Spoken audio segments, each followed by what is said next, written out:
नमस्कार, माझ्या चॅनलवर आपलं स्वागत आहे। आज आपण तांदळाच्या पिठापासून तिप्पट फुलणारे वाफेवरचे पापड बनवणार आहे, तर व्हिडिओ शेवटपर्यंत बघा। चला आपण रेसिपीला सुरुवात करूया, पण त्याआधी तुम्ही चॅनलला सबस्क्राईब केलं नसेल तर पटकन सबस्क्राईब करा। तांदळाच्या सालपापड्या बनवण्यासाठी हे मी पीठ घेतलंय। तर हे पीठ मी तांदूळ धुवून 4 ते 5 तास मी सुकवून हे दळून आणलेलं आहे। ह्याच्यामध्ये मी थोडं थोडं पाणी टाकून मी हे पीठ मिक्स करणार आहे।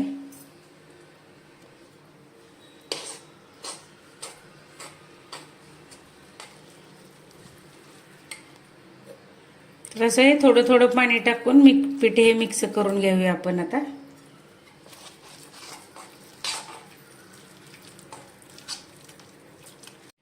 सर्व पिठाच्या अशा प्रकारे ह्या पूर्ण गाठी मोडून घेतलेत आणि अशा प्रकारे पीठ करून घ्या। आपलं डोश्याचं पीठ असतं तशा प्रकारे करून घ्या की हे अशा प्रकारे झालं पाहिजे। म्हणजे एकदम पातळी करू नका आणि जास्त घट्टही करू नका।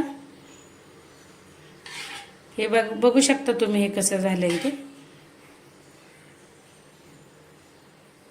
आपण आता याच्यामध्ये चवीनुसार मीठ घालूया। हे सर्व मिक्स करूया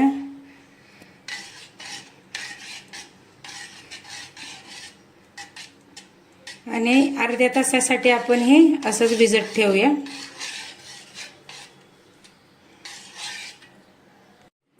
अर्धा तास आपलं हे चांगलं पीठ भिजून व्यवस्थित झालेलं आहे।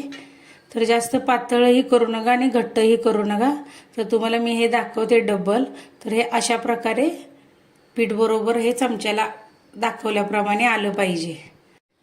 तांदळाच्या वाफेवरच्या सालपापड्या बनवण्यासाठी हे मी अर्धा टोप पाणी घेतलेलं आहे। तर आता मी ते गरम करायला ठेवते। पाण्याला आता आपल्या चांगली व्यवस्थित उकळी आलेली आहे। तर हे मी सालपापड्या बनवण्यासाठी अशा प्रकारची ही मी प्लेट घेतलेली आहे। तर आता त्याच्यामध्ये मी हे पीठ टाकते। ह्या पिठामध्ये तुम्हाला जिरे आवडत असतील तर तुम्ही टाकू शकता। तर हा छोटा चमचा भरून मी हे पीठ घेतलेलं आहे।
तर आपण हे पाण्याला उकळी आलेली आहे त्याच्यावरती प्लेट ठेवूया।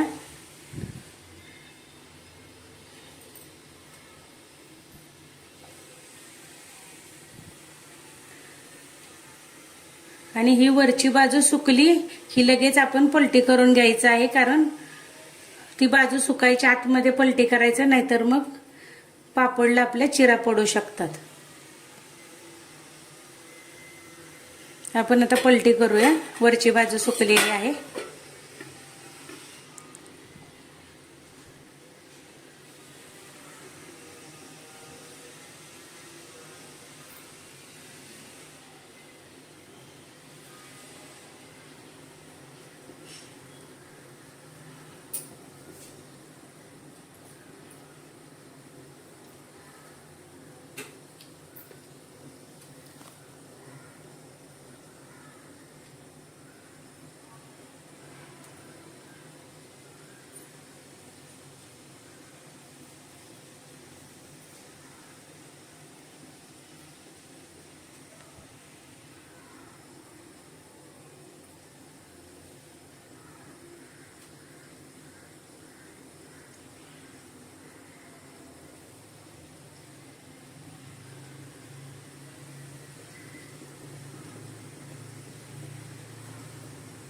आपण आता पलटी करून बघूया.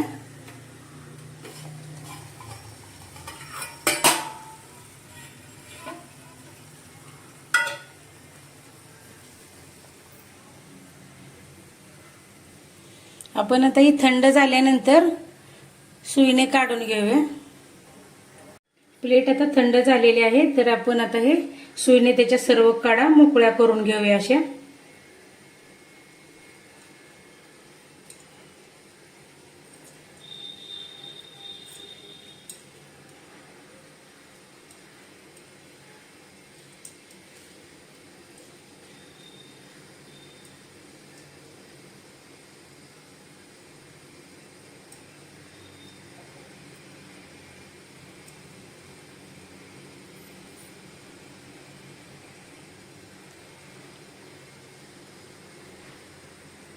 तर अशा प्रकारे एकदम पातळ अशी आपली सालपापडी तयार झालेली आहे.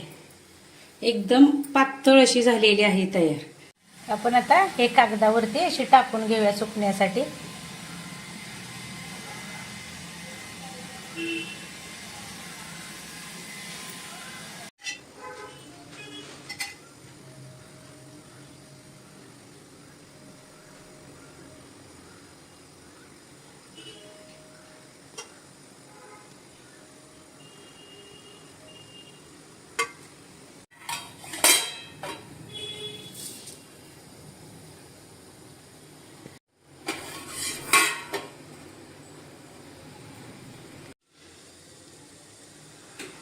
अशा सुईने एकदम अशा पूर्ण कडा अशा मोकळ्या करून घ्यायचं. एकदम सोपी रेसिपी आहे ही. तर हे पापड तळल्यानंतर एकदम तोंडात टाकताच विरघळतात. तर हे तांदळाचे सालपापड्या किंवा पापड म्हणा, वेगळ्या वेगळ्या पद्धतीने सगळीकडे बोलतात.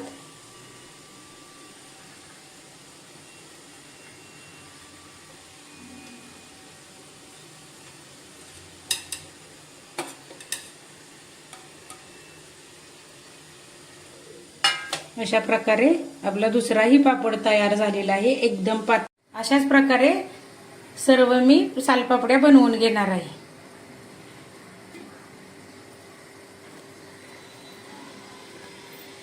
अशा प्रकारे सर्व आपल्या सालपापड्या बनवून झालेल्या आहेत.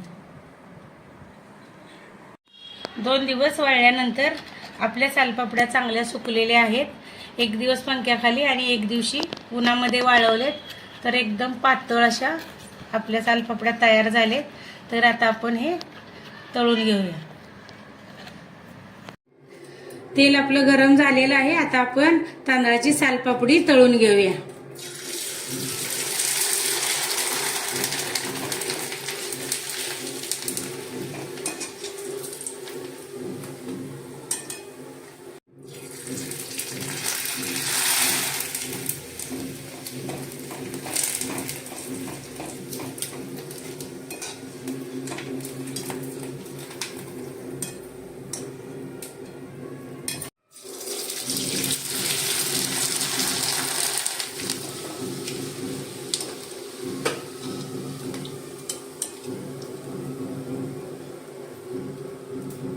आपल्या सालपापड्या एकदम किती फुललेल्या आहेत आणि कुरकुरीतही झालेल्या आहेत.